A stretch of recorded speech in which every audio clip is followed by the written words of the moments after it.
यहाँ पे आप देख सकते हैं ये वोल्टेज सोर्स है, ये सब रजिस्टर है और ये करंट सोर्स है। इलेक्ट्रिकल इंजीनियरिंग में 5 ही चीज़ होता है, रजिस्टर होता है, इंडक्टर होता है, कैपेसिटर होता है, करंट सोर्स होता है और वोल्टेज सोर्स होता है। यही 5 चीज़ होता है। ये सब या तो एनर्जी,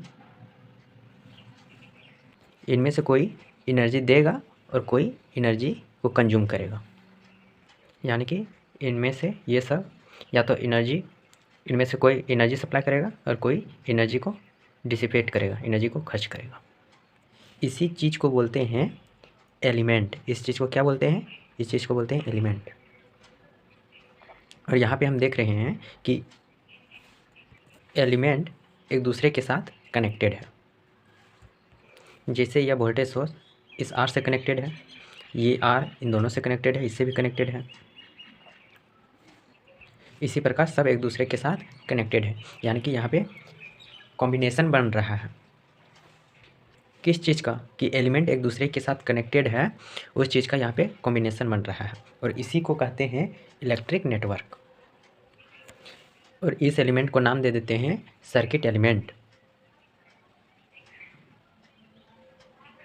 सर्किट एलिमेंट या एलिमेंट्स हो गया, ये एलिमेंट्स है तो इसी को सर्किट एलिमेंट्स बोलते हैं। यानी कि हम कह सकते हैं electric network is combination of interconnected circuit elements. अब हम समझेंगे सर्किट को। नेटवर्क को समझ चुके हैं हम लोग। नेटवर्क क्या चीज़ है? कि यह कॉम्बिनेशन है, किसका कॉम्बिनेशन है? इंटरकनेक्शन ऑफ सर्किट एलिमेंट्स का, सर्किट एलिमेंट्स के इंटरकनेक्शन का यह कॉम्बिनेशन है नेटवर्क। इस नेटवर्क में करंट फ्लो होता है, जैसे कि ये करंट है, करंट सोर्स है, यहाँ से करंट फ्लो हो रहा है। इसे करंट का कितना वैल्यू होगा उस पर ध्यान मत दीजिए। ये देखिए, इसमें अगर करंट आता है, इस सर्किट में यदि करंट फ्लो होता है तब वह सभी जगह करंट फ्लो होगा। यहाँ पे भी करंट फ्लो होगा, यहाँ पे भी करंट होगा, यहाँ पे भी करंट होगा, यहाँ पे भी करंट होगा। इसका डायरेक्शन क्या होगा इससे कोई लेना देना नहीं है, लेकिन करंट सभी जगह पर होगा। करंट का जो भी वैल्यू हो सभी जगह पर करंट होगा। यहाँ पे भी कुछ ना कुछ करंट होगा, यहाँ पे भी कुछ ना कुछ करंट होगा, यहाँ पे भी कुछ ना कुछ करंट होगा, यहाँ पे भी कुछ ना कुछ करंट होगा, यहाँ पे भी कुछ ना कुछ करंट होगा, यहाँ पे भी कुछ ना कुछ करंट है यहाँ पे, और इसमें भी कुछ ना कुछ करंट है। अगर नेटवर्क में सभी जगह करंट आता है तब उसको कहेंगे सर्किट। जैसे कि यहाँ पे करंट सभी जगह है, तब हम इसको क्या कहेंगे? सर्किट कहेंगे।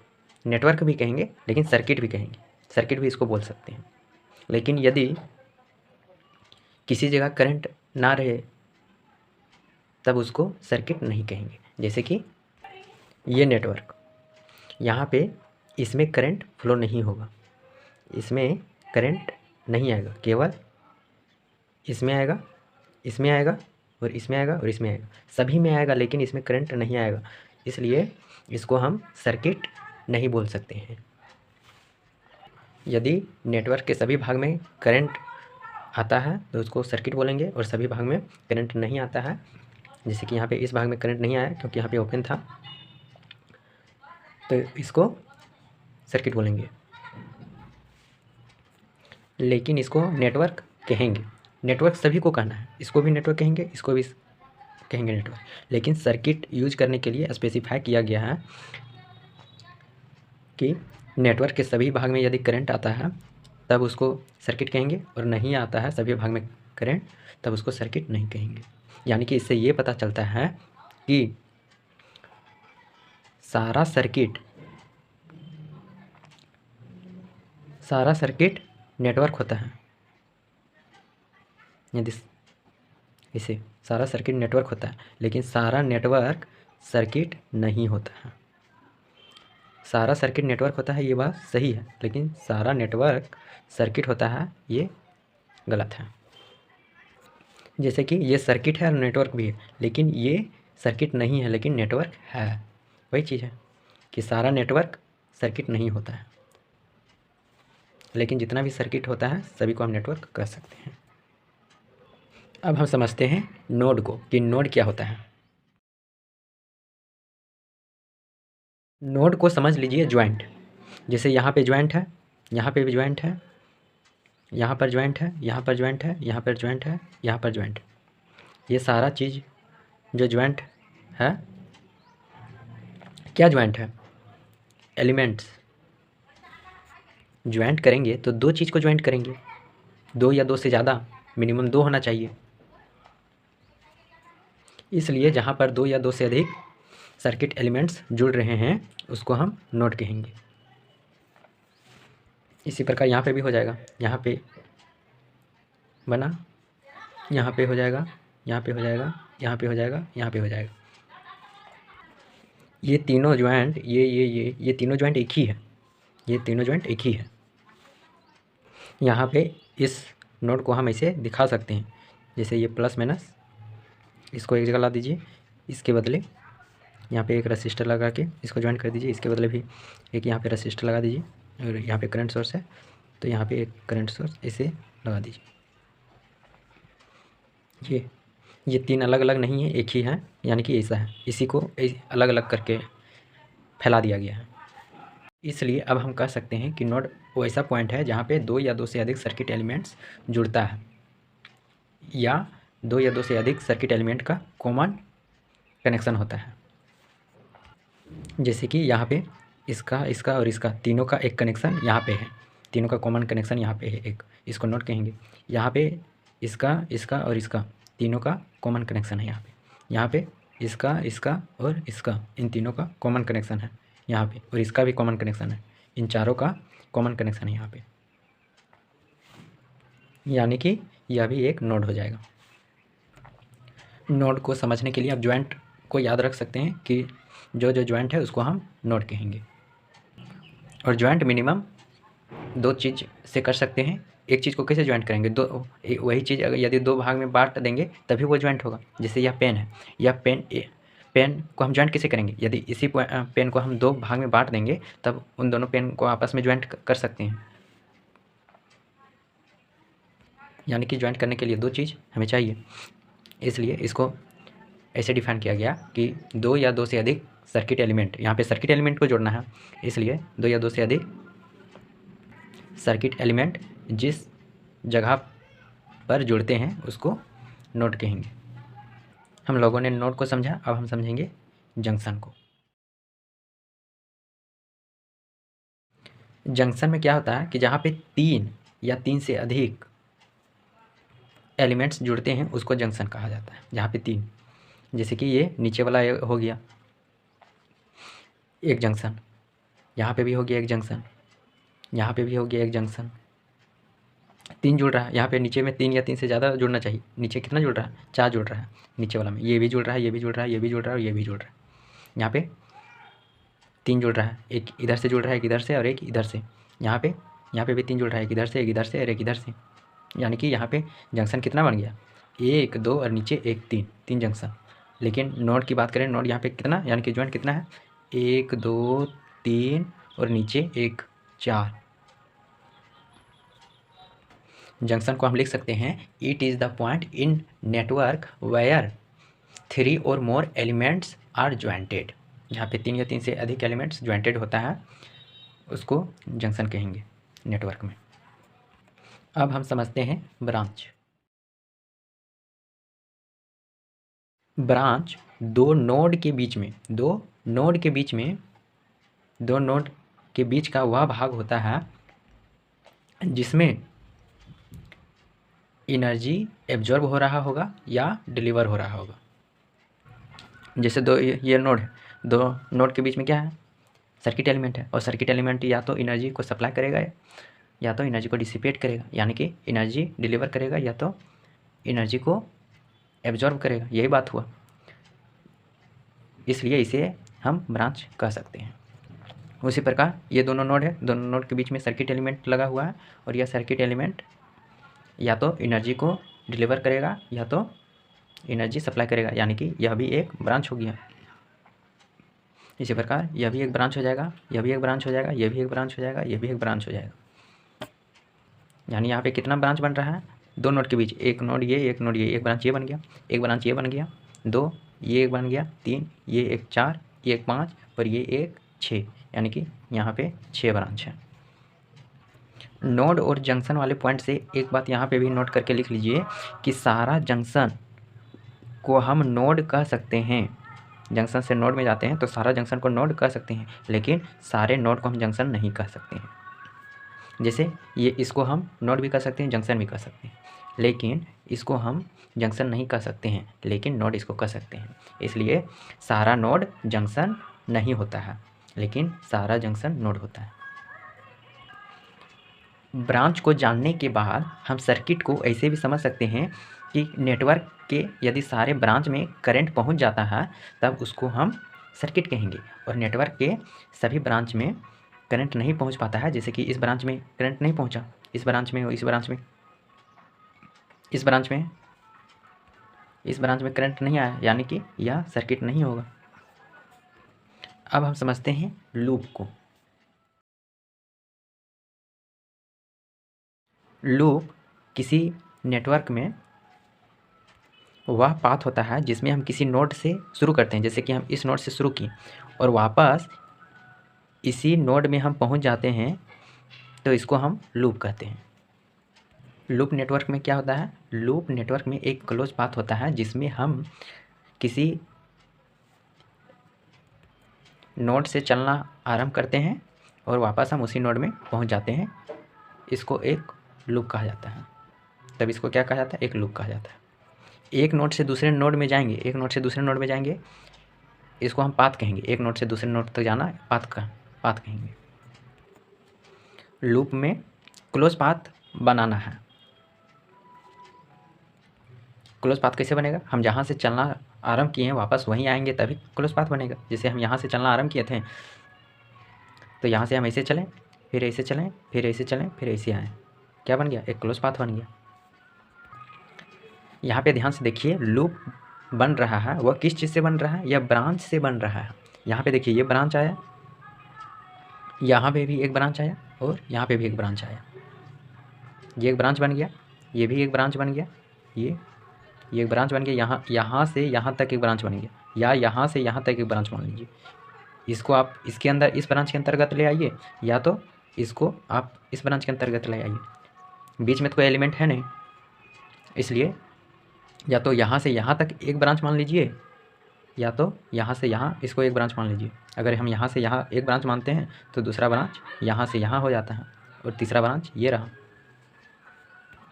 लूप में हम क्या पाते हैं कि लूप ब्रांच से मिलकर बना होता है।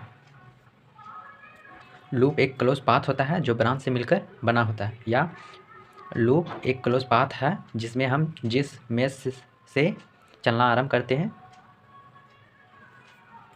और वापस उसी मेश में पहुंच जाते हैं, तब यह लूप का निर्माण करता है। अब ये बड़ा लूप है, यानी कि इसके अंदर भी हम एक लूप बना सकते हैं। जैसे यहाँ से हम चालू किए थे, यहाँ से चलना आरंभ करते हैं और हम ऐसे आते हैं, फिर वापस ऐसे आते हैं, ऐसे आते हैं और ऐसे आ जाते हैं। ये भी एक क्या बन गया? एक लूप बन गया। ये बड़ा लूप था और इसके अंदर हमने एक और लूप बनाया, लेकिन अब इस लूप के अंदर हम और कोई लूप नहीं बना सकते। और ऐसा लूप जिसके अंदर हम कोई लूप नहीं बना सकते हैं उसको एक नया नाम दे दिया जाता है और उसको बोला जाता है मेश। इसको हम लूप भी बोल सकते हैं, लेकिन इसको एक अलग नाम दे दिया जाता है मेश। मेश यानी कि वह लूप जिसके अंदर हम और कोई लूप नहीं बना सकते हैं। जैसे कि ये बड़ा लूप था, इस लूप के अंदर हम ये लूप बनाए, लेकिन इस लूप के अंदर हम कोई लूप नहीं बना सकते हैं। लेकिन हम कहेंगे कि ये बड़ा लूप यह मेश है? नहीं, यह मेश नहीं है। क्यों? क्योंकि हम इसके अंदर और एक लूप बना सकते हैं, इसलिए। तो यहाँ से हम लोगों ने मेश को भी सीख लिया। यहाँ पे ध्यान दीजिए कि सारा मेश लूप हो सकता है, लेकिन सारा लूप मेश नहीं हो सकता है। ये सारा लूप मेश नहीं हो सकता है। जैसे कि ये बड़ा वाला लूप मेश नहीं हो सकता है। सारा मेश लूप हो सकता है, ये सही है, लेकिन सारा लूप मेश हो सकता है, ये बात एकदम गलत है। लूप को हम कैसे डिफाइन करेंगे? इसको क्या लिखेंगे? Loop is any close path in circuit formed by branches. और मेश के बारे में हम क्या लिख सकते हैं कि the most elementary loop which can not be further divided into other loop, यानी कि वह लूप जिसको हम फिर से उसके अंदर लूप को डिवाइड नहीं कर सकते हैं, उसके अंदर हम लूप नहीं बना सकते हैं। अब हम समझते हैं लंप्ड नेटवर्क। लंप्ड नेटवर्क क्या होता है? जैसे ये एक बैटरी है, ये बैटरी है जिसका ऊपर वाला पॉजिटिव टर्मिनल है और नीचे वाला नेगेटिव टर्मिनल है, और इस बैटरी को एक बल्ब के साथ कनेक्ट कर दिया गया है। इसको हम कैसे दिखाते हैं? बैटरी को हम इस तरह दिखा देते हैं, ऊपर में प्लस है यानी कि ये ऊपर वाला पॉजिटिव और ये नेगेटिव। पॉजिटिव वाला टर्मिनल में लंबा लाइन खींचते हैं और नेगेटिव वाला में छोटा लाइन खींचते हैं, और फिर आगे इस बल्ब को हम एक रेसिस्टेंस से दिखा देते हैं।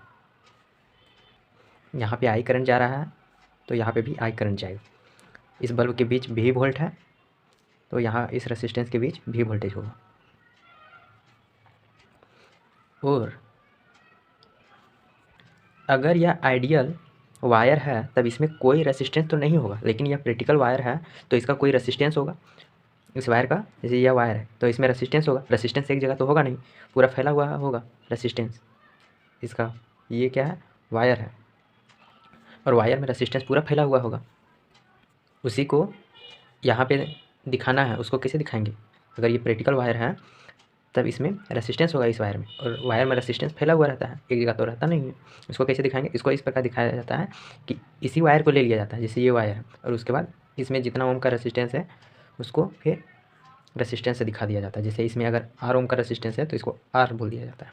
यदि यही R इसमें रेसिस्टेंस 0.02 ओम है, यही R इक्वल टू यहाँ पे 0.02 ओम हो जाएगा।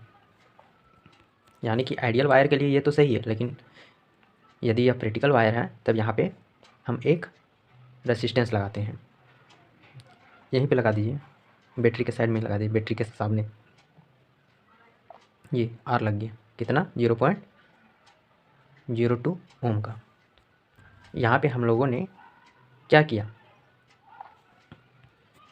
एक्चुअली में वायर में पूरा रेसिस्टेंस फैला हुआ था, लेकिन हम इसी को क्या किस तरह दिखा दिए? सारा रेसिस्टेंस को एक जगह जमा करके दिखा दिए। टोटल रेसिस्टेंस जितना है उसको दिखा दिए कि ये R हो गया। यहाँ इसका रेसिस्टेंस 0.02 ओम है, और ये आइडियल वायर हो गया। यदि यहाँ से कोई कनेक्शन चला जाता है तब यही वायर इतना से इतना दूर तक हो गया, और यहाँ पे कोई रेसिस्टेंस लगा देते हैं तब ये दूसरा वायर का रेसिस्टेंस को बताएगा। ये इसको स्मॉल r मान लेते हैं, और ये जिसका रेसिस्टेंस है उसका ये वायर है। ये वायर को लाइन से दिखा दिए और रेसिस्टेंस को रेसिस्टर से दिखा दिए कि इस रेसिस्टर का वैल्यू जितना वायर में टोटल रेसिस्टेंस का वैल्यू है उतना है इस रेसिस्टर का वैल्यू। इसी को कहते हैं लंप्ड करना। मशीन में, इलेक्ट्रिकल मशीन में आप लोगों ने पढ़ा होगा कि AC मशीन का, जैसे कि ट्रांसफार्मर हो गया, सिंक्रोनस मोटर हो गया, सिंक्रोनस जनरेटर हो गया, इन सब का हम क्या बनाते हैं? नेटवर्क बनाते हैं कि मशीन में कितना रेसिस्टेंस है, कितना इंडक्टेंस है, उस सबको कैलकुलेट करते हैं। तो मशीन में पूरा फैला हुआ रहता है रेसिस्टेंस, उसी को एक जगह मानते हैं, वही होता है लंप्ड करना।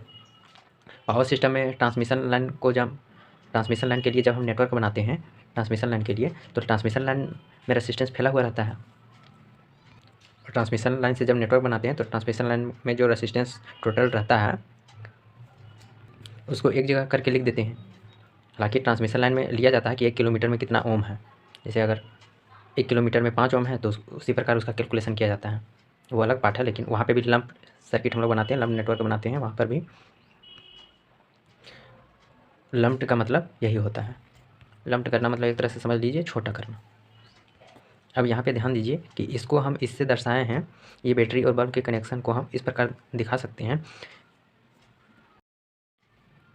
इसके लिए हम लोगों को क्या क्या ज़रूरत पड़ा?